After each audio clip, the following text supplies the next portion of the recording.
حسن کے سامنے ظالم نے مجھ کو مارا ہے. ارے بتا دو کیسے کروں گی بھلا میں سامنا اس کا. مدد کرو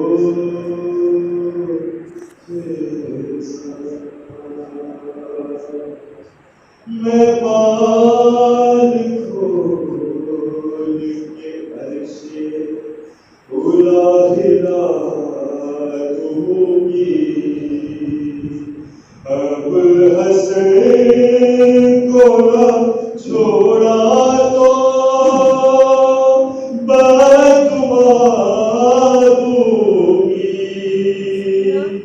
دعا کے واسطے میرا یہ ہاتھ اٹھا دو خدایا. مدد کرو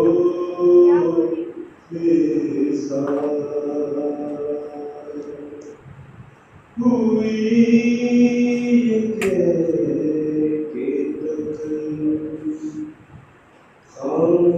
خاموش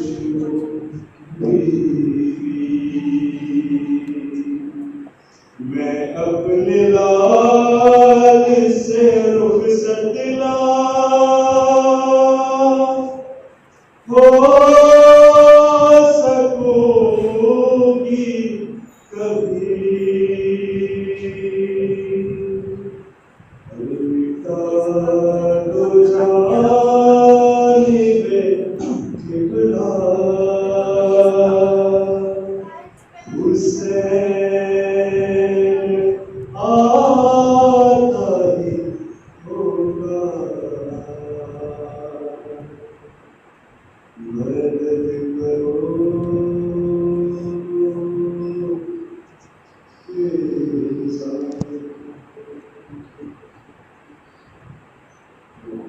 العليم من الشيطان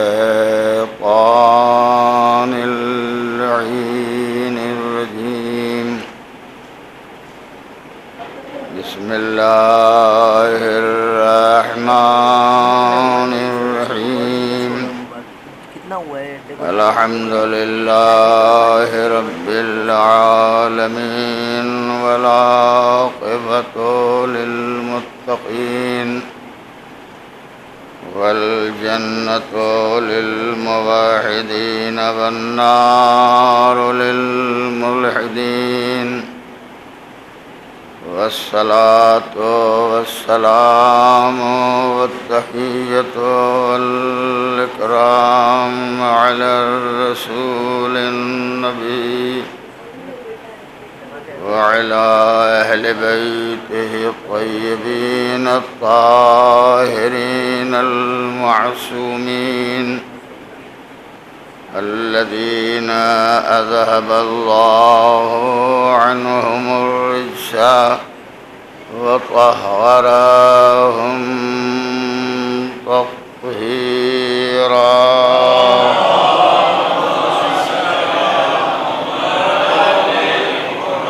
اللعنة الدائمة الباقية على قاتلهم وغاصبي حقوقهم ومنكري فضائلهم وأعدائهم إلى يوم الدين. أما بعد فقد قال الله الحكيم في كتابه الكريم وهو أصدق القائلين وقوله الحق. بسم الله الرحمن الرحيم. ولسوف يعطيك ربك فترضى. صلوات.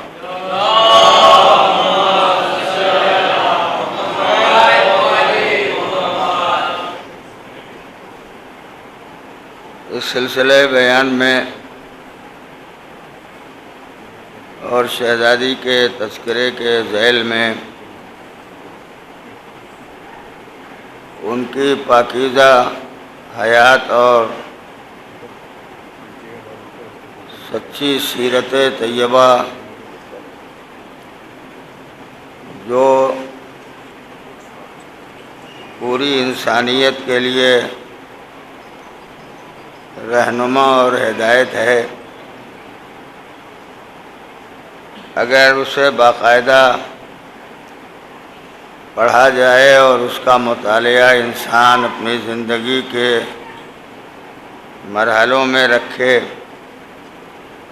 تو خود انسان اس راہ پر ہمیشہ چلتا رہے گا جسے صراط مستقیم کہا جاتا ہے، جس کی دعا بندہ اپنے ہر نماز میں اور دوسرے مواقع پر برابر کرتا رہتا ہے۔ میں نے اپنی گزارش کے سلسلے میں کل بات یہاں تک پہنچائی تھی کہ انسان کو اس بات کا خیال رکھنا چاہیے کہ ہم نے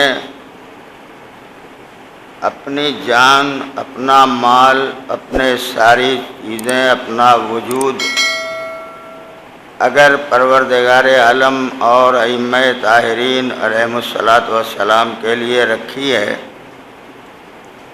تو نہ جان کے قربان کرنے میں کوئی دریغ کرنا چاہیے اور نہ مال کو راہ دین میں صرف کرنے میں کوئی پریشانی محسوس کرنا چاہیے۔ اللہ نے صاحبان ایمان کے مال کو بھی خرید لیا ہے اور صاحبان ایمان کی جان کو بھی خرید لیا ہے۔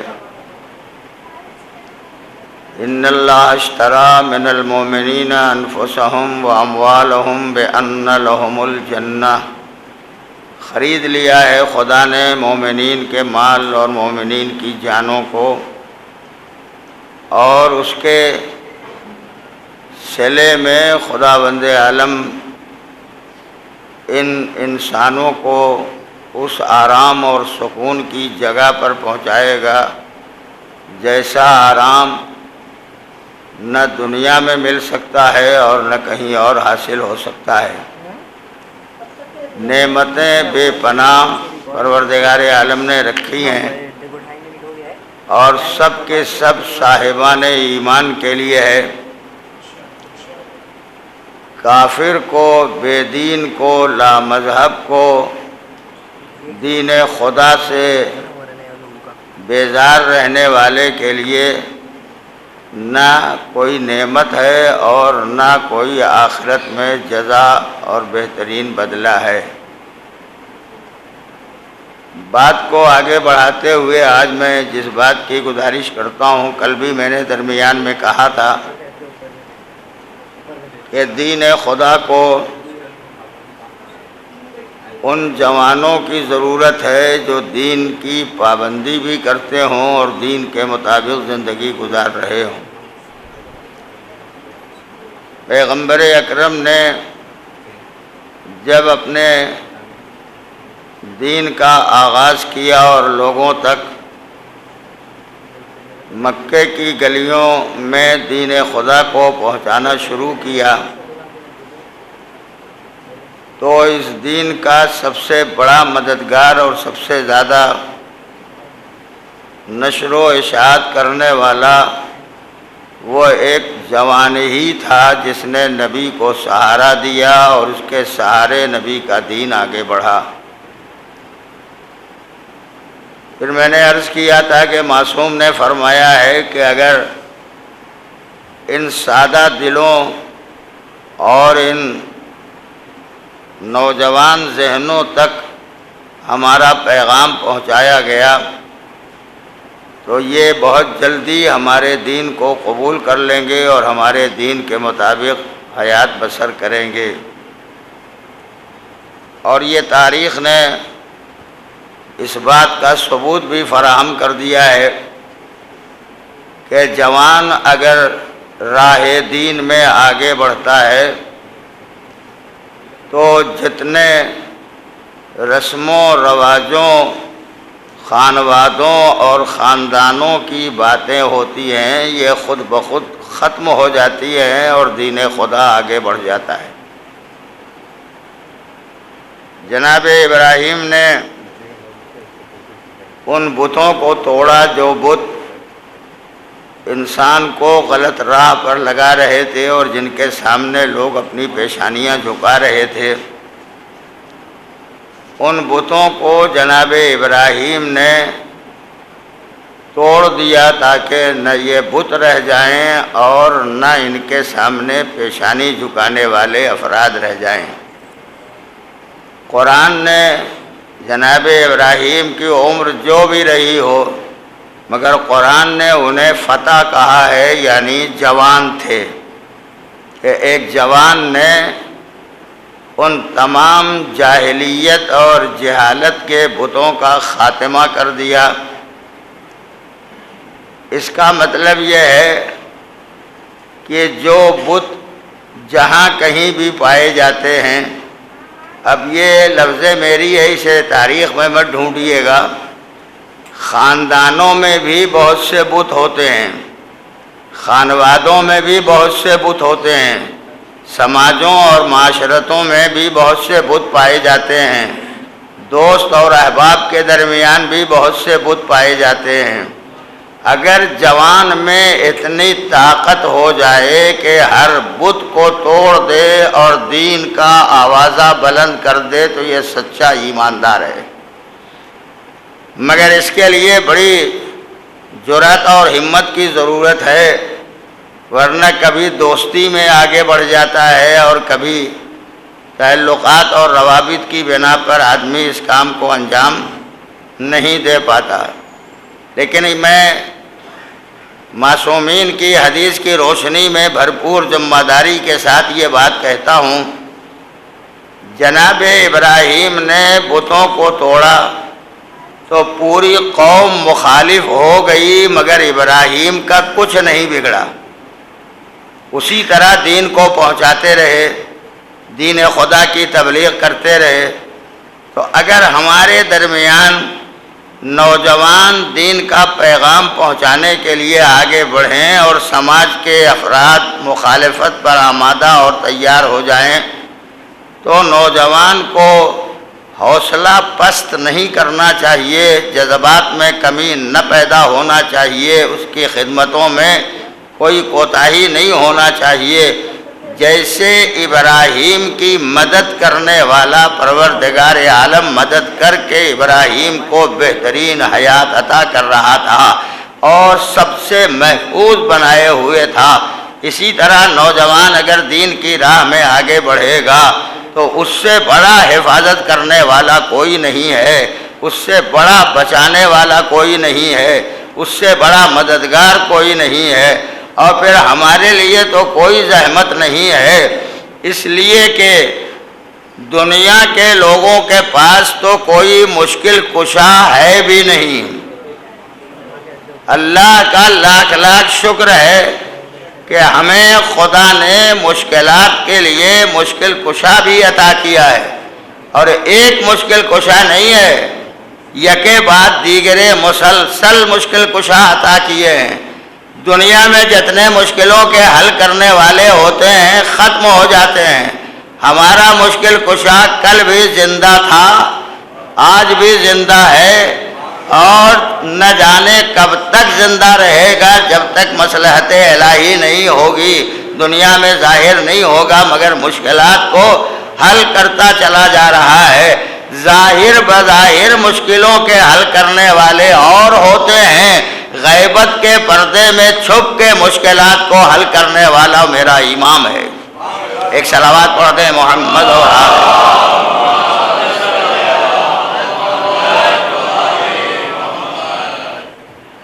آج کا نوجوان اگر دین کے مرحلے میں ثابت قدم رہے گا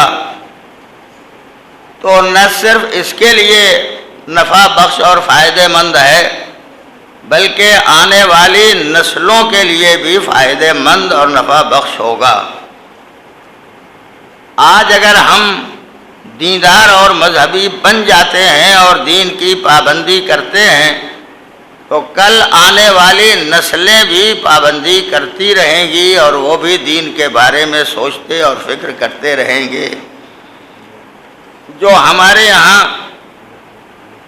ایک اضمحلال 70-80 برس کے درمیان ہوا ہے، جس میں دنیا کی مادیت انسانی ذہنوں پر چھا گئی اور روحانیت رفتہ رفتہ کر کے ذہنوں سے نکل گئی، اس کا اثر صرف یہ ہے کہ ہم نے دنیا کو سوچا ہے، آخرت کے بارے میں فکر نہیں کی ہے۔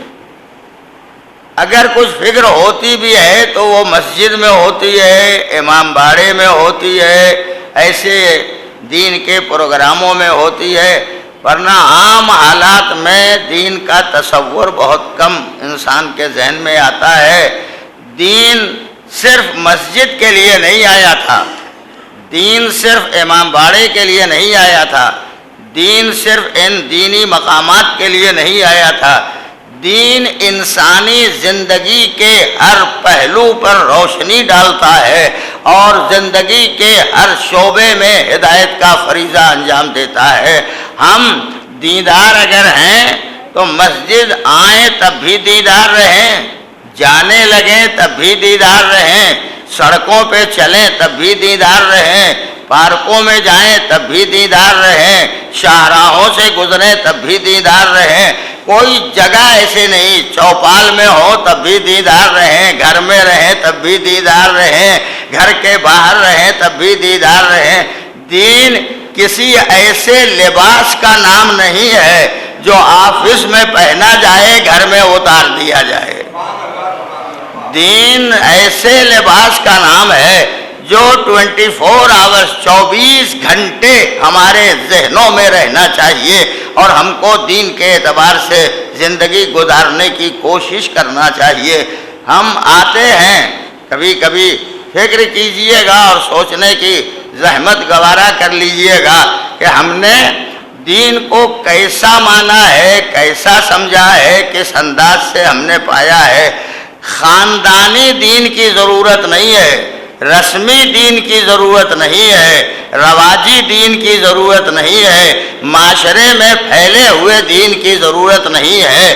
وہ دین مانیے جو قرآن نے بیان کیا، وہ دین مانیے جو اہل بیت نے ہمارے سامنے پیش کیا، اس دین کو مانیے جو پیغمبر اکرم نے دنیا کے سامنے بتایا اور پھیلایا۔ اور اگر محترم خواتین سن رہی ہیں تو ان کے لیے بھی ایک جملہ عرض کیے دیتا ہوں، وہ دین مانے جو شہزادی نے بتایا ہے اور شہزادی نے جس کی تبلیغ کی ہے۔ ورنہ خاندانوں میں تو جن کا جو تصور ہے وہ آپ کو معلوم ہے، آپ مجھ سے بہتر جانتے ہیں، لیکن جو قرآن، احادیث اور اہل بیت کے درمیان ہے اس کے ماننے میں بڑی دشواری اور زحمت پیدا ہوتی ہے۔ ایک بات کی طرف صرف میں اشارہ کیے دیتا ہوں اور اس سے کبھی آپ نتیجہ نکالیے گا۔ جوان خود نہیں بگڑتا ہے جب تک معاشرہ نہیں بگڑتا، جب تک سوسائٹی نہیں بگڑتی تب تک جوان بگڑتا نہیں ہے۔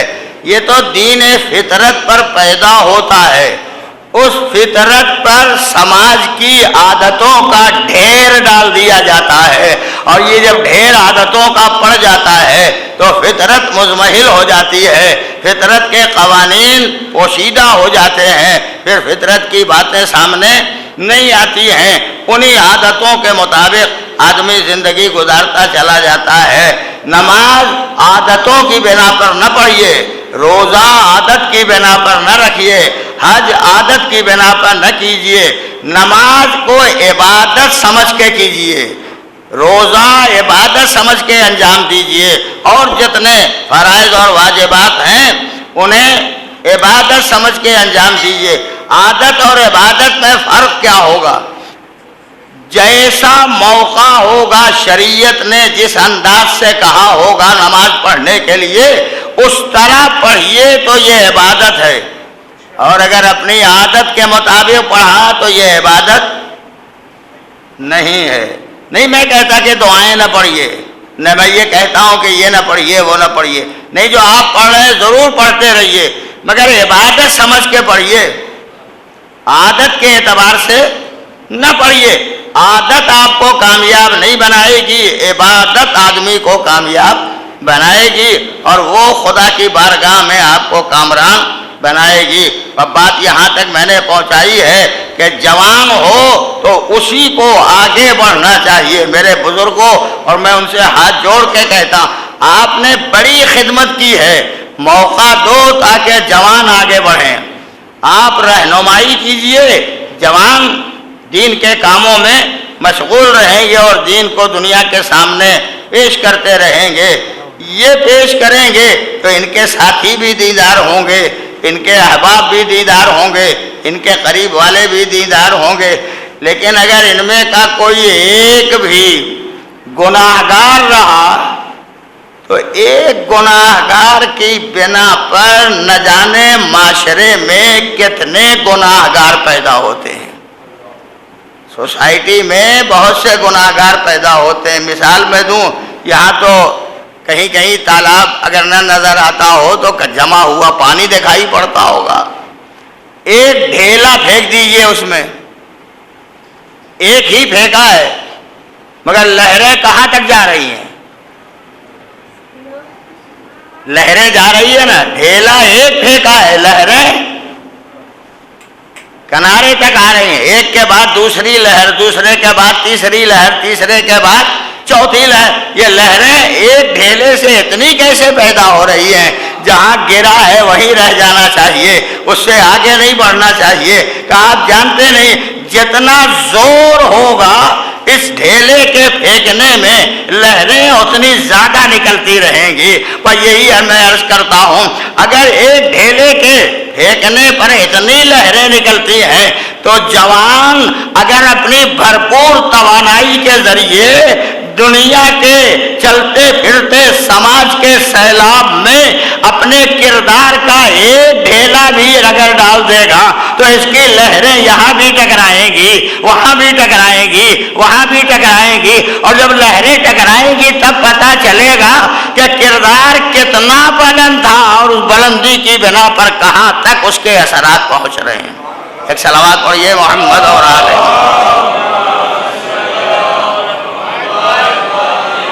دیکھیں یہ تو میں جانتا ہوں کہ ان باتوں میں مزہ زیادہ نہیں آتا ہے، لیکن مجھے کہنا پڑتا ہے کبھی کبھی، اس لیے کہ جو معاشرے کے حالات ہیں ان حالات کی بنا پر یہ بات کہنا پڑتی ہے۔ ایک گناہگار اگر ہو، ڈھیلا ایک پھینکا تھا لہریں اتنی نکلی، ایک گناہگار اگر ہوگا تو اس کا اثر بہت دور تک جاتا ہے، بہت دور تک اثر جاتا ہے۔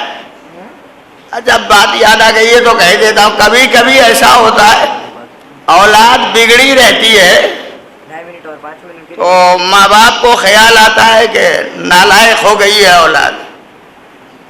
تفصیل کے بغیر عرض کرتا ہوں، پہلے اولاد نہیں نالائق ہوتی، پہلے تربیت کرنے والے نالائق ہوتے ہیں،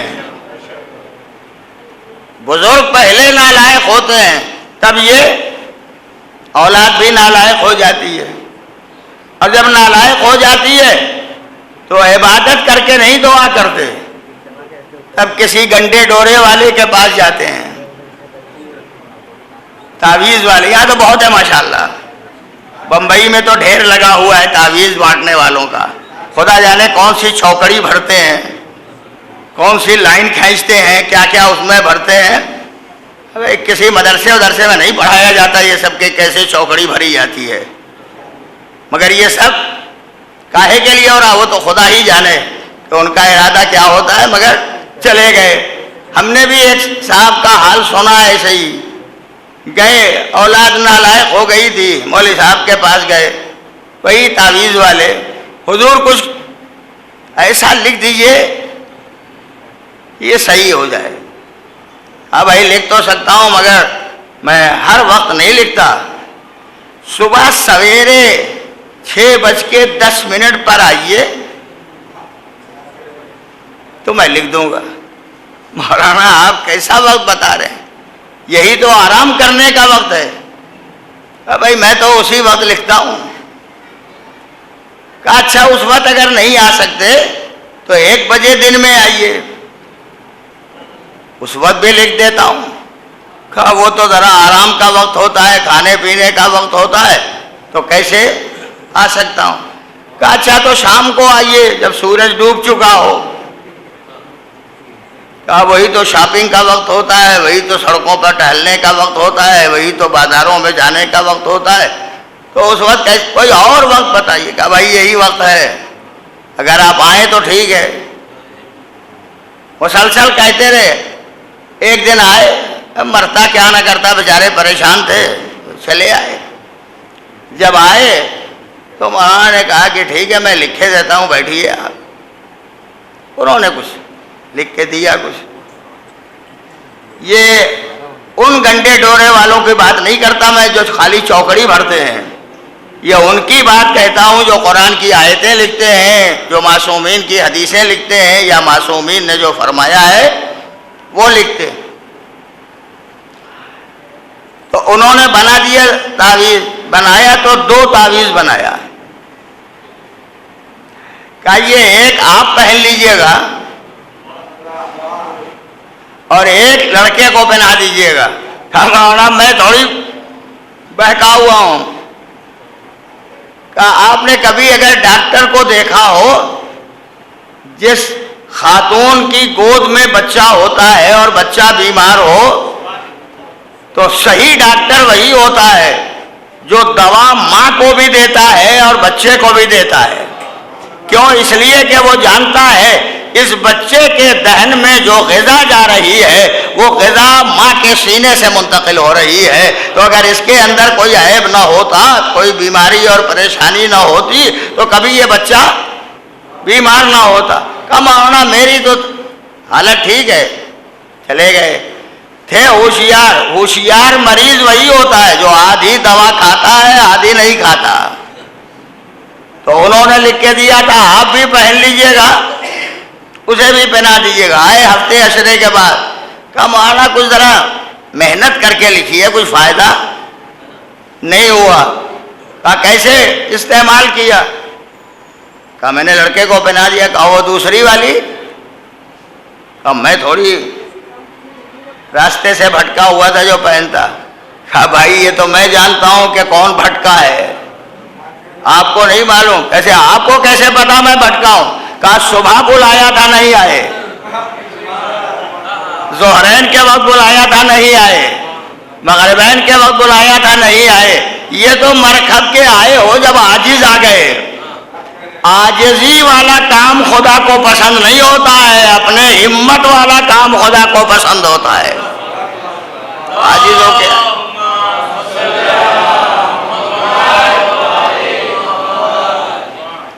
یوں نہیں علاج ہو سکتا. تو اگر خدا نہ کرتا ایک بھی گناہگار ہو جائے تو گناہ یہ پہلے نہیں کرتا, اس کے پہلے والے پہلے گناہ کر چکے ہوتے ہیں, اور ایک گناہگار کا اثر بے پناہ ہوتا ہے. ایک دفعہ مل کے صلوات پڑھ دیں محمد اور آل محمد.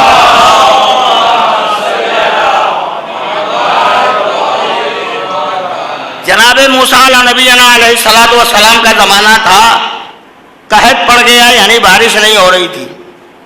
چرند و پرند, حیوانات اور انسان سب کے سب جتنی مخلوق تھی سب پریشان تھے. عاجز آ کے پیاس سے مر رہے تھے, تو عاجز آ کے موسیٰ کے پاس کہا اللہ کے نبی آپ دعا کر دیں, مناجات کریں خدا کی بارگاہ میں تاکہ ہماری مشکلات آسان ہو جائیں. جناب موسیٰ نے کہا اچھا میں دعا کروں گا. نبی وہی نبی ہوتا ہے جو قوم کی مشکلیں حل کرتا ہے. نہیں دوسرا لفظ پھر کہہ دیتا ہوں, ہادی وہی ہادی ہوتا ہے جو قوم کے مشکلات کے حل کے لیے فکر کرتا ہے.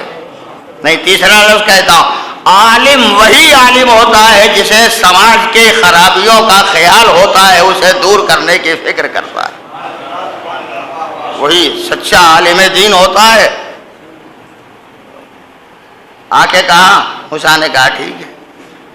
پوری قوم جناب موسیٰ کی 70,000 افراد 70,000 70,000 افراد کو لے کے جناب موسیٰ کوہ طور کے قریب آئے، کہا یہیں ٹھہرے رہو، میں جاتا ہوں خدا کی بارگاہ میں مناجات کے لیے۔ گئے جناب موسیٰ، روئے، گڑ گڑائے، دعا کیا۔ ادھر سے آواز غیب آئی، موسیٰ پانی نہیں برسے گا۔ اللہ کا نبی، برگزیدہ نبی، صاحب کتاب نبی دعا کر رہا ہے، مناجات کر رہا ہے، آواز غیب آتی ہے پانی نہیں برسے گا۔ پھر گڑ گڑا کے دعا کی، پروردگار یہ تو بتا دے کیوں نہیں برسے گا۔ کہا جنہیں لے کے آئے ہو یہ 70,000، ان میں ایک اتنا بڑا گناہگار ہے، ایک، یہ لفظ یاد رکھیے گا، 70,000 میں ایک ایسا گناہگار ہے کہ جب تک یہ رہے گا تب تک پانی نہیں برسے گا۔ چلے آئے موسیٰ، آ کے قوم والوں سے کہہ دیا کہ ان میں کوئی ایک گناہگار ہے، خدا نے کہا ہے وہ جب تک گناہگار رہے گا خدا پانی نہیں برسائے گا، باران رحمت کا نزول نہیں ہوگا۔ موسیٰ نے کہہ دیا، سب اپنے اپنے زندگیوں کو جھانک رہے ہیں، دیکھ رہے ہیں، سمجھ رہے ہیں میں نے کون سا گناہ کیا، میں نے کون سا گناہ کیا، میں نے کون سا گناہ کیا۔ جو سب سے بڑا گناہگار تھا اس نے بھی اپنے گناہ کو دیکھا اور دیکھ کے کہتا ہے میں یہاں سے نکل جاؤں تاکہ دوسروں کو پانی مل جائے۔ یہ خیال اچھا ہے کہ برا؟ اچھا ہے نا؟ نہیں، ابھی دوسرا لفظ کہوں گا تب سمجھ میں آئے گا کہ اچھا ہے یا برا۔ نکل جاؤں تاکہ دوسروں کو پانی مل جائے، ارادہ کیا نکلنے کا۔ جیسے ہی ارادہ کیا پھر ذہن میں آئی بات، اگر میرے نکلنے کے بعد بارش آئی تو ابھی تک کوئی نہیں پہچانتا کہ میں گناہگار ہوں، لیکن میرے نکلنے کے بعد اگر بارش آئی تو یہ سب کے سب پہچان لیں گے یہی گناہگار تھا۔ نہیں، لفظ اگر آپ سنبھال سکے تو میں فقرہ کہتا ہوں، گناہ کرنا آسان ہے لیکن گناہ کے راز کا فاش ہونا یہ بڑا مشکل ہوتا ہے۔ کر کے گناہ آدمی چھپا لیتا ہے لیکن گناہ ظاہر بظاہر ہو جائے یہ برداشت کرنا ہر آدمی کے بس کا نہیں ہوتا ہے۔ تو جیسے ہی سوچا کہ سب سمجھ جائیں گے میں ہی گناہگار ہوں، بس وہی کھڑا ہوا، ایک قدم بھی آگے نہیں بڑھا، لو لگائی پروردگار سے اور لو لگا کے کہتا ہے خدایا اب اس کے بعد کوئی گناہ نہیں کروں گا۔ نہ کسی سے کچھ کہا، نہ لفظوں میں کچھ ادا کیا، نہ بولا، بس دل کی لو پروردگار سے لگائی۔ ابھی لو لگا کے ذرا رکا تھا کہ دیکھا بادل آ رہے ہیں، گھٹائیں چھا رہی ہیں، منٹوں سیکنڈوں میں بادلوں نے برسنا شروع کیا، جھما جھم بارش ہوئی، اتنی بارش ہوئی، اتنی بارش ہوئی کہ سارے چرند و پرند سکون کے عالم میں آ گئے۔ سب نے پانی بھی پیا، سب نے سکون کی سانس بھی لی، آرام و سکون کے ساتھ رہے بھی۔ یہ تو پانی لینے میں لگ گئے، 70,000 پانی جمع کرنے میں لگ گئے، پریشان موسیٰ ہو گئے، موسیٰ پریشان ہو گئے۔ ابھی میں نے کہا ہے کہ خدا یہ کہتا ہے ایک گناہگار ہے، جب تک وہ گناہگار رہے گا بارش نہیں ہوگی، اور یہاں تو بارش چلی آ رہی ہے، میری نبوت کا کیا ہوگا؟ میری رسالت کا کیا ہوگا؟ جو مجھے ماننے والے اب یہ مجھے کیسے نبی مانیں گے؟ میں نے کہا نہیں ہوگی بارش، اور بارش ہو رہی ہے۔ یہ تو یہاں پانی لینے میں مصروف، ادھر موسیٰ پھر کوہ طور پر۔ اب کسی نے نہیں دیکھا موسیٰ کہاں گئے، چلے گئے کوہ طور پر پھر مناجات کے لیے۔ خدایا تو نے کہا تھا کہ بارش نہیں ہوگی، آواز آئی موسیٰ وہی کہو جو میں نے کہا تھا، میں نے یہ نہیں کہا تھا کہ بارش نہیں ہوگی، میں نے کہا تھا ایک گناہگار ہے جب تک وہ رہے گا بارش نہیں ہوگی۔ نہیں رکو ایک منٹ، ایک تھا نا، ایک تھا گناہگار، مگر گناہ کو اس نے سماج کے تالاب میں اس طرح ڈال دیا کہ لہریں سب طرف پھیل رہی تھیں، اور پھیلتی ہوئی لہروں میں سب کے سب گرفتار تھے۔ قدرت نے کہا بارش نہیں آئے گی جب تک یہ گناہگار ہے۔ تو سماج میں ایک بھی ہو تو اثر تو بہرحال اس کے گناہ کا سماج کے دوسرے افراد پر ہوتا ہے۔ میں اپنے نوجوانوں سے یہی کہتا ہوں، تم نہ خود گناہ کرو اور گناہ کرنے والوں کو صحیح راستے پر لگانے کی کوشش کرو، تاکہ یہ صحیح ہو جائے تو سماج سے برائیاں نکل جائیں، سماج سے خرابیاں دور ہو جائیں۔ موسیٰ سے کہا وہی کہو موسیٰ جو میں نے کہا تھا۔ موسیٰ نے دوہرا دیا تو نے یہ کہا تھا جب تک ایک گناہگار ہے تب تک بارش نہیں ہوگی۔ آواز آئی موسیٰ وہ گناہگار ہی نہیں رہ گیا، وہ گناہگار ہی نہیں رہ گیا، اس لیے میں نے باران رحمت نازل کیا۔ پروردگار نہیں رہ گیا گناہگار، کہاں نہیں رہ گیا؟ کب کیا توبہ یہ پتہ نہیں، کب لو لگائی کسی کو خبر نہیں ہے۔ ہمیں استغفر اللہ استغفر اللہ استغفر اللہ، توبہ توبہ رخسارہ پیٹے جا رہے ہو، یہ توبے کا نام نہیں ہے، توبہ اس کا نام ہے خدا سے لو لگاؤ تاکہ خدا تمہیں معاف کر دے۔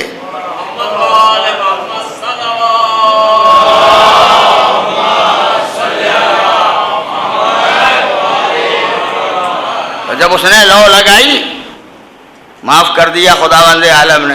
اور میں نے کہا تھا کہ توبہ کرنے والا بالکل پاک و پاکیزہ ہوتا ہے، بشرطے کہ صدق دل کے ساتھ توبہ کرے۔ یہ ایک منزل ہے جو نوجوانوں کے لیے میں نے اتنی بات کہی ہے، تم آگے بڑھو تاکہ تمہیں معاشرے کی بہتری اور سماج کی اچھائی سامنے رہے تمہارے۔ بس دوسرا لفظ اور سن لیجئے، جب تک تربیت اچھی نہیں ہوگی، تعلیم کتنی ہی زیادہ ہو جائے، لیکن اگر تربیت بہتر نہیں ہے تو تعلیم نقصان پہنچا سکتی ہے، فائدہ نہیں پہنچائی۔ کتنے ہی پڑھے لکھے لوگ ہیں کہتے ہیں یہ پی ایچ ڈی ہیں، یہ ڈی لٹ ہیں، انہوں نے اتنا پڑھا انہوں نے اتنا پڑھا، اور بہکے جا رہے ہیں، غلط راہوں پر چلے جا رہے ہیں۔ نہ انہیں اللہ کی اطاعت کا خیال ہے، نہ انہیں عبادتوں کا خیال آتا ہے۔ اور اب تو اس قدر نازک حالات ہو گئے ہیں کہ جب کوئی عبادت رب سے غافل ہوتا ہے اور سماج کہتا ہے بہت پڑھا لکھا ہے، تو یہی کہا جاتا ہے یہ نہیں آتے، تو تم خدا سے بھی بڑے ہو، خدا سے بھی زیادہ آپ بڑے ہیں جو آپ خدا کی بارگاہ میں نہیں آتے۔ ہمیں کرم جانو پروردگار عالم کا، ایک وزیر سے ملنا ہوتا ہے تو پہلے سے ٹائم لینا پڑتا ہے، 2 منٹ کا ٹائم، 4 منٹ کا ٹائم، 10 منٹ کا ٹائم۔ یہاں خدا کہتا ہے مجھ سے ٹائم کی ضرورت نہیں ہے، میں نے تو ٹائم خود ہی بنایا ہے۔ صبح آؤ مل لو، دوپہر کے بعد آؤ مل لو، رات میں آؤ ملاقات کر لو۔ میں نے پابندی بھی نہیں لگائی ہے کہ 2 آئیں 4 آئیں 10 آئیں، ہزار پوری دنیا میں ایک وقت میں اگر کھڑے ہو جائیں تو ایسا میرا معبود ہے جو ہر ایک کی سن رہا ہے، ہر ایک کی باتیں اس تک پہنچ رہی ہیں۔ تو جو بغیر وقت دیے ہوئے بلا رہا ہے وہاں تک نہیں جاتے۔ اور یہ بہت پڑھے لکھے ہوئے، تعلیم ہمیشہ بغیر تربیت کے خراب کرتی ہے. ہمارے یہاں ہم تو لکھنؤ کے نہیں ہیں مگر لکھنؤ کی زبان میں یہ کہا جاتا ہے, یہ بیچارے بیٹھے ہیں ہنس بھی رہے ہیں, شاید یہی لکھنؤ کے ہوں گے. ہم تو دیہات کے رہنے والے مگر لکھنؤ کی زبان میں یہ کہا جاتا ہے پڑھے ہیں کڑھے نہیں ہیں. تو پڑھے ہیں کڑھے نہیں ہیں کیا مطلب ہوتا ہے؟ پڑھ تو بہت لیا ہے, تربیت نہیں ہوئی ہے. اگر صحیح تربیت ہوئی ہوتی تو یہ تعلیم فائدہ مند ہوتی. میں اس کو یوں اکثر کہہ دیتا ہوں, پانی اگر بہہ رہا ہو اور دونوں طرف سے میڑ نہ باندھی جائے, روک نہ بنایا جائے, تو پانی کدھر بہے گا؟ جدھر چاہے گا بہے گا, جدھر جگہ ملے گی ادھر جاتا رہے گا. لیکن اگر آپ نے روک بنا دیا ہے تو جو آپ نے دائرہ بنایا اسی میں جائے گا. نہیں بالکل ذوق کا ہے آپ کے, میں الگ نہیں کروں گا آپ کو. روک دیا, دو روک ہے نا, ادھر بھی روک بنایا ادھر بھی روکنے کی دیوار کھینچ دی, کہا پانی اسی میں چلے گا. ایک طرف روک ہو تو پانی بہہ جائے گا دوسری جانب, ایک روک ادھر ہو تو پانی دوسری جانب چلا جائے گا. انسانی حیات کا بڑھتا ہوا دمادم تموج آموز بہتا ہوا سیلاب خدا خوب جانتا تھا یہ نہ جانے ادھر بہہ جائے ادھر بہہ جائے ادھر بہہ جائے ادھر بہہ جائے. نبی نے جاتے جاتے دونوں روک بتا دیے, جاتے جاتے دونوں روک بتا دیے. کہا ادھر قرآن روکے ہیں ادھر اہل بیت روکے ہیں. اب اگر حیات کو اس درمیان میں لے چلو گے تو یہ ہمیشہ صحیح راہ پہ چلے گا, غلط راستے پر نہیں جا سکتا.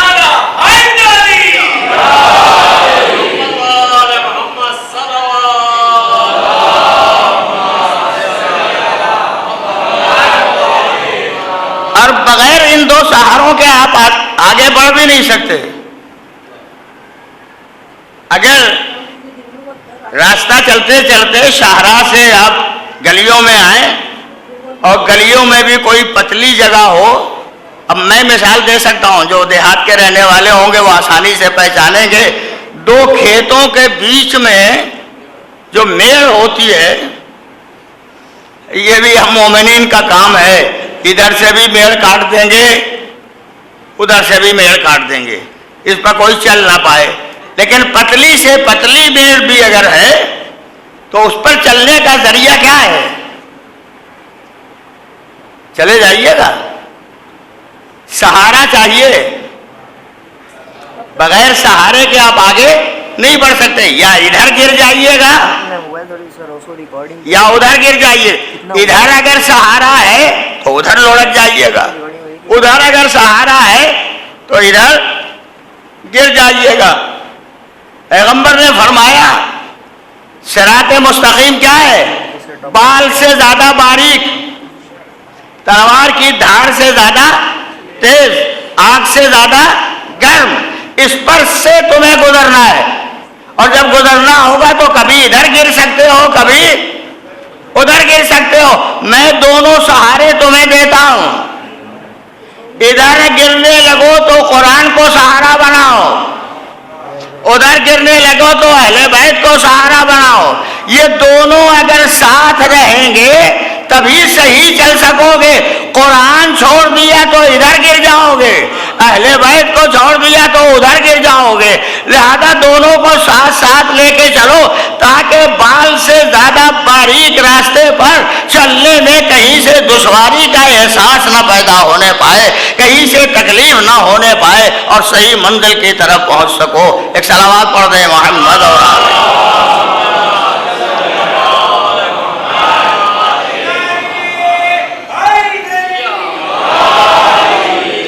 بیچارے بہت محنت کرتے ہیں, درمیان میں ایک آدھ نعرہ لگا دیتے ہیں.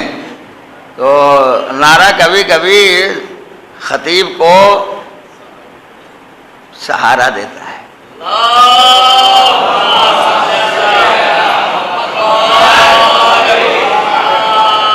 تعلیم ہے اور تربیت نہیں ہے نقصان دہ.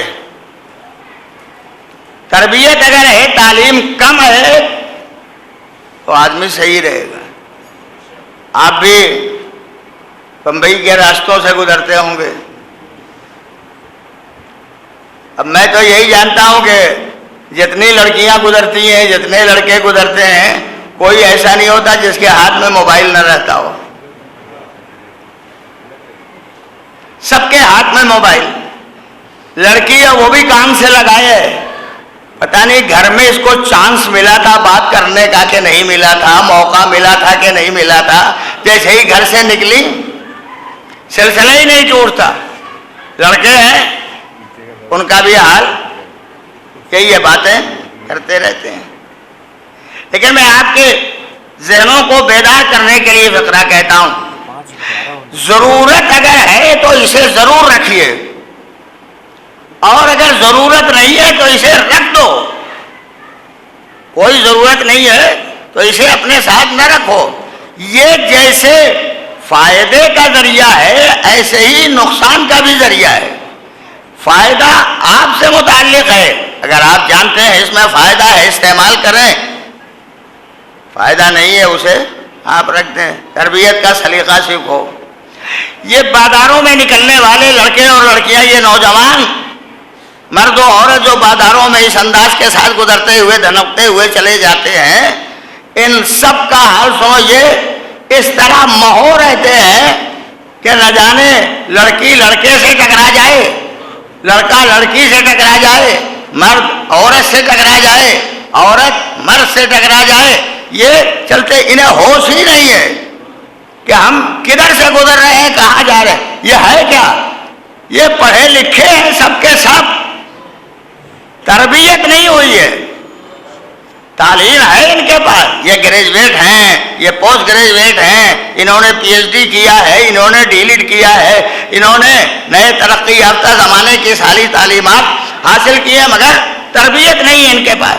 تربیت ہوتی تو اس کا مصرف گھر کے اندر تھا، گھر کے باہر اس کا مصرف نہیں. ہاں اندر ضرورت آدمی استعمال کر سکتا ہے. سلیقہ سیکھنا چاہیے، خاص طور پر تربیت کیسے ہو. جناب مریم کی ولادت باسعادت ہوئی تو اب یہ طے پایا کہ نظر کیا تھا کہ اسے بیت المقدس میں خدمت کے لیے رکھیں گے. بیت المقدس کے یہ، بیت المقدس کے یہ الگ الگ لفظیں ہیں جو بولی گئے. 2.5 منٹ اور 5 منٹ کی ریکارڈنگ ہوئی تھی. رکھ دیا. اب رکھ دیا تو کون دیکھ بھال کرے؟ ماں بھی نہیں جا سکتی دیکھ بھال کرنے، باپ بھی نہیں جا سکتے دیکھ بھال کرنے. حکم الہی کے مطابق جناب زکریا معین ہوئے کہ یہ ان کی خدمت کریں گے جب بیت المقدس یا بیت المقدس کے اندر رہیں گی. جناب زکریا کیسے پال رہے تھے یہ میں بہت چند لفظوں میں سنا دیتا ہوں. ایک حجرہ تھا، جس حجرے میں جناب مریم کو رکھا تھا. جب زکریا وہاں سے نکلتے تھے تو باہر سے کنڈی لگا دیتے تھے، بند کر کے نکلتے تھے. کیسی جگہ تھی؟ اللہ کا گھر، مقدس مقام، شیطنت کا گزر نہیں، ابلیسیت کا پتہ نہیں، ماحول بہترین، حالات بھی خوبصورت، اور ایسی مقدس جگہ میں اس حجرے کے اندر جناب مریم تھی اور زکریا بند کر کے جاتے تھے. دل چاہا پوچھوں زکریا آپ یہ بند کر کے کیوں جا رہے ہیں؟ خطرہ ہے یہاں؟ اس بی بی کے لیے کوئی خطرہ ہے؟ کہ اتنی مقدس جگہ میں خطرہ کیا ہے؟ اتنی پاکیزہ جگہ میں خطرہ کیا ہے؟ کہ پھر آپ بند کر کے کیوں جاتے ہیں؟ خطرہ اس کے لیے نہیں ہے، میں تو تربیت کرنے کا ڈھنگ بتا رہا ہوں پوری قوم کو، تاکہ دنیا پہچانے لڑکی پالی جاتی ہے تو کیسے پالی جاتی ہے، پروان چڑھایا جاتا ہے تو کس انداز سے اسے پروان چڑھایا جاتا ہے. بند کر کے چلے جاتے تھے. جب واپس آتے تھے تو دیکھتے تھے وہ میوے جو اس زمانے میں نہیں ملتے تھے وہ جناب مریم کے پاس تشت میں رکھے ہوئے ہوتے تھے. اب یہی دوسرا لفظ سنیے گا. پوچھتے تھے یا مریم انا لکے ھذا، یہ کہاں سے آیا؟ رک جاؤ اسی ایک لفظ پر، کہاں سے آیا؟ اگر ماں باپ نے خرید کے لڑکی کو موبائل نہیں دیا ہے اور لڑکی کے ہاتھ میں موبائل جو فساد کی منزل میں ہے، اگر ماں باپ نے خرید کے نہیں دیا ہے اور پھر لڑکی کے ہاتھ میں نظر آئے تو یہ ماں باپ کو پوچھنا چاہیے یہ کہاں سے آیا۔ پوچھے تو تربیت کا یہ بھی ایک ڈھنگ ہوگا۔ لباس کوئی نیا آیا کہاں سے آیا، کوئی سامان آیا نیا کہاں سے آیا، کوئی چیز آئی کہاں سے آئی، یہ اگر ماں باپ پوچھنے کے عادی ہو جائیں تو لڑکی کو بھی سوچنا پڑے گا ہم ایسا کوئی سامان اپنے ساتھ نہ رکھیں جس میں ماں باپ ناراض ہوتے ہوں، جس میں گھر کے بزرگ ناراض ہوتے ہوں۔ سلیقہ بتایا۔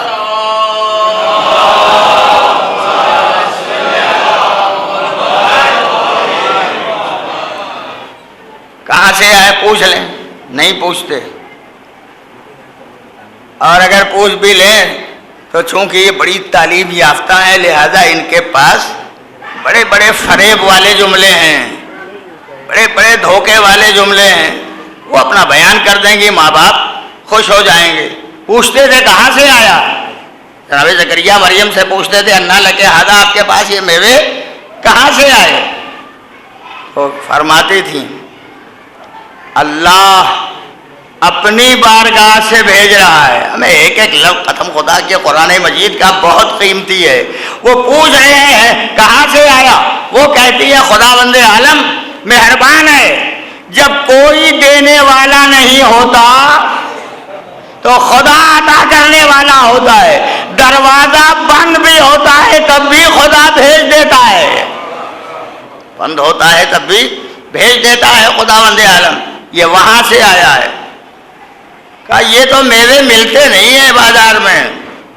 اب یہ آپ کے کیف کی بات ہے، بیچ بیچ میں فضائل کی ایک بات پڑھ دیتا ہوں۔ میوے بازار میں ملتے نہیں ہیں، یعنی جو میوے آپ کے پاس ہیں فصلی نہیں ہیں۔ کیا کروں عزیزوں، میں لفظی استعمال کر سکتا ہوں، یہ میوے فصلی نہیں ہیں، بغیر فصل کے آئے،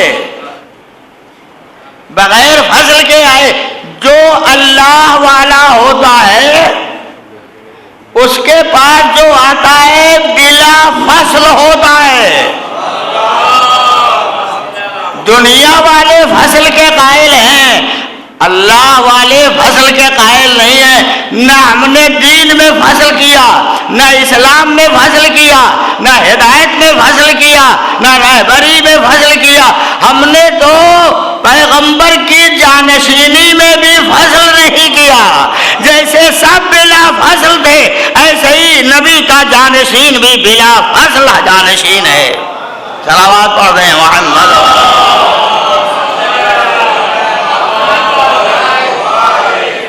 تو تربیت کا وہ سلیقہ اور یہ سب کا سب انداز اگر آپ جمع کریں تو شہزادی کی زندگی میں آپ کو مل جائے گا کس انداز سے زندگی گزاری ہے۔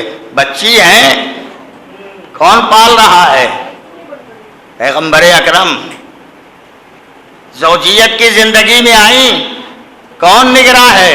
مولا کائنات۔ ماں بنی کن بچوں کی؟ وہ جو سردار جوانان جنت۔ بیک فضیلت کا ایک ہی گوشہ آپ کے خدمت میں عرض کروں گا اور اسے آپ پہچانیے گا۔ جتنے فضائل مولا کائنات ہیں، میں نے کل بھی کہا تھا ترازو کے ایک پلے میں ساری فضیلت علی رکھیے اور دوسرے پلے میں سارے فضائل معصومہ رکھیے، اگر ترازو برابر نہ ہو تو بتائیے گا۔ وہ سجا تو زہرا بھی سجا، وہ سخی تو زہرا بھی سخی، وہ صدیق تو زہرا بھی صدیق، وہ صاحب کمال تو زہرا بھی صاحب کمال۔ ان کے پاس خصوصیات اور امتیازات تو شہزادی بھی صاحب خصوصیات اور امتیازات تھے۔ نہ ان کا جواب تھا نہ ان کا جواب۔ لفظ بدل کے کہوں، جیسے خدا کا قرآن لاجواب ایسے ہی خدا کے ہادی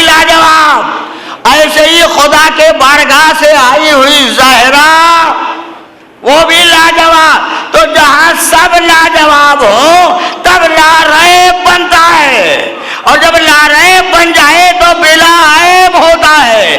عیبدار ڈھونڈتے رہ جاتے ہیں، سماج کے بڑے بڑے طاقتور ختم ہو جاتے ہیں، مگر جو بے عیب ہوتا ہے اسے خدا چھپا کے رکھتا ہے، جب ضرورت ہوگی تب بھیجے گا.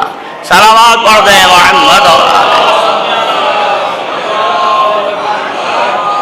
بس عزیزو اب وقت نہیں رہ گیا، کل انشاءاللہ اس سلسلے کی آخری مجلس ہے، تو ہو سکتا ہے میں کچھ دیر تک بیان کر دوں تاکہ سیرت زہرا مکمل ہو جائے. جتنی باتیں میں نے بیان کی ہیں وہ آپ کے سامنے رہیں گی تو بات کو آسانی سے میں پہنچا سکوں گا. ایسی صاحب کمال خاتون، کتنی اذیتیں، کتنی تکلیفیں.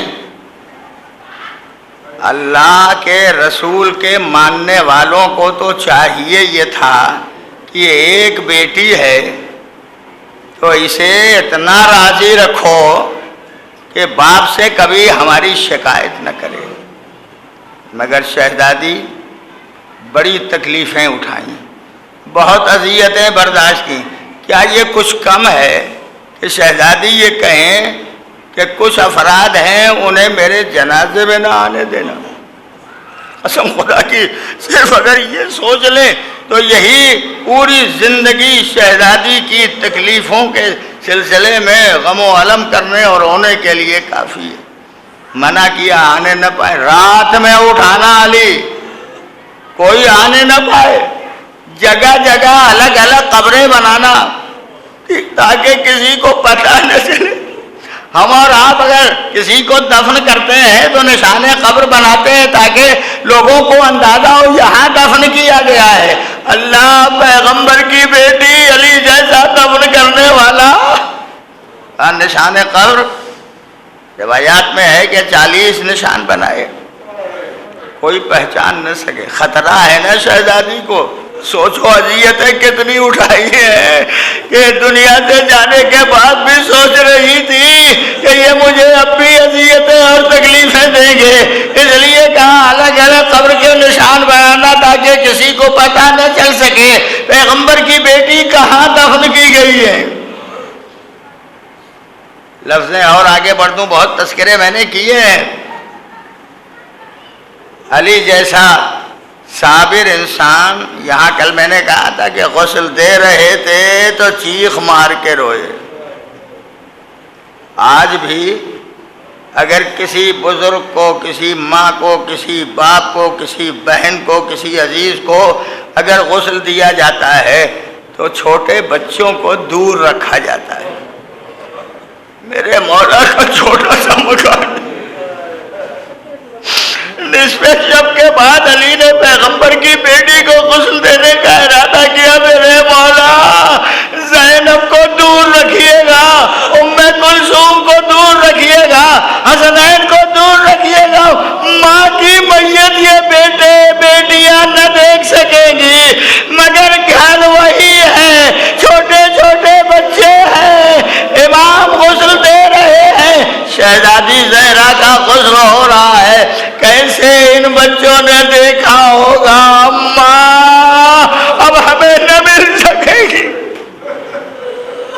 کفن پہنایا، جنازہ تیار کیا. ایک منظر سنو اور ختم و دعا. جب جنازہ تیار ہو جاتا ہے تو عزیزوں کو بلایا جاتا ہے، آؤ آخری دیدار کر لو. پھر یہ نورانی چہرہ دیکھنے کو نہ ملے گا. آؤ آخری دیدار کر لو. سب باتیں نہیں عرض کروں گا، کچھ رہ جائیں گی وہ کل انشاءاللہ گزارش کر دوں گا. ہمارے انداز میں بیٹوں کو پہلے بلایا جاتا ہے، آؤ دیکھ لو، پھر دیدار ممکن نہیں ہوگا. بلایا، دیکھا. لیکن میں کیا کہوں عزیزو، اگر بیٹی کو بلایا جائے، بیٹے سے ماں کا جنازہ آسانی سے چھوڑا لیا جاتا ہے، اعزاء اور اقرباء تسلیات دے کے چھوڑا لیتے ہیں، مگر بیٹی اگر ماں کے جنازے کا پایا پکڑ کے بیٹھ جائے، بڑا مشکل ہوتا ہے جنازے کا چھڑانا۔ آئے زینب جیسے ہی آ کے ماں کے پائے تھی بیٹھی، پایا پکڑ لیا، اماں، کوئی جواب نہیں ملا۔ اماں بڑی ریاضتوں سے پالا تھا نا، اماں جا رہی ہے، اماں آپ چلی جائیے، جائیے، ہمیں کوئی شکوہ نہیں ہے، لیکن اتنا بتا دیجئے اب کسے ماں کہہ کے پکاریں گے، کسے ماں کہہ کے آواز دیں گے؟ کوئی نہ ہوگا جسے ماں کہہ کے پکاریں۔ ہاں ماں کی کنیز ضرور ہوگی، بڑی خدمتیں کرنے والی ہے، اسے کبھی کہہ کے پکار دیں گے اماں کی کنیز۔ جب یہ کہیں گے تو آپ بھی یاد آ جائیں گی۔ پیغمبر کا جانشین میرا مولا علی جنازہ رکھا، زینب آئیں، اماں خدا حافظ، ام کلثوم آئی، اماں خدا حافظ، سب کے سب آ کے خدا حافظ کہہ کے چلے گئے۔ ایک منزل سنو اور اسی پر ختم ہو دعا۔ بڑا فرزند امام حسن آئے، سرانے کھڑے ہوئے، اماں، جواب نہیں ملا، دوبارہ پکارے، اماں، کوئی جواب نہیں ملا، تیسری بار بیٹا سرانے بیٹھ گئے۔ یہ میں جس مقتل سے روایت پڑھ رہا ہوں اس میں دیکھیے گا، بڑا فرزند بیٹھ گیا اور بیٹھ کے ایک دفعہ شانے پر ہاتھ رکھا، رکھ کے کہا، اماں میں حسن ہوں بلا رہا ہوں، آپ کا لال ہوں بلا رہا ہوں۔ بس ذرا جنازے کو حرکت ہوئی، حرکت کا ہونا تھا، بیٹے نے آواز دی، اماں میں سمجھ گیا کہ آپ نے میری آواز سن لی، میں آپ کا لال ہوں، پکار رہا ہوں، آواز دے رہا ہوں۔ ہاں میری شہزادی، بیٹے نے پکارا تو آپ کے جنازے میں حرکت تو ہوئی، ہائے وہ سید الساجدین کیا کرے، وہ بیمار کربلا کیا کرے، وہ ننھی سکینہ کیا کرے، جب شہادت کے بعد مقتل میں دوڑتی ہوئی پہنچی، نشیب میں جا کے آواز دی، بابا کہاں ہو بابا، کوئی جواب نہیں ملا، مگر ایک جانب سے اشارتاً ایک سلسلہ ملا اور ایک دفعہ جا کے آواز دی، بابا سر تو نہیں ہے کیسے پہچانوں، لباس بھی نہیں ہے کیسے پہچانوں،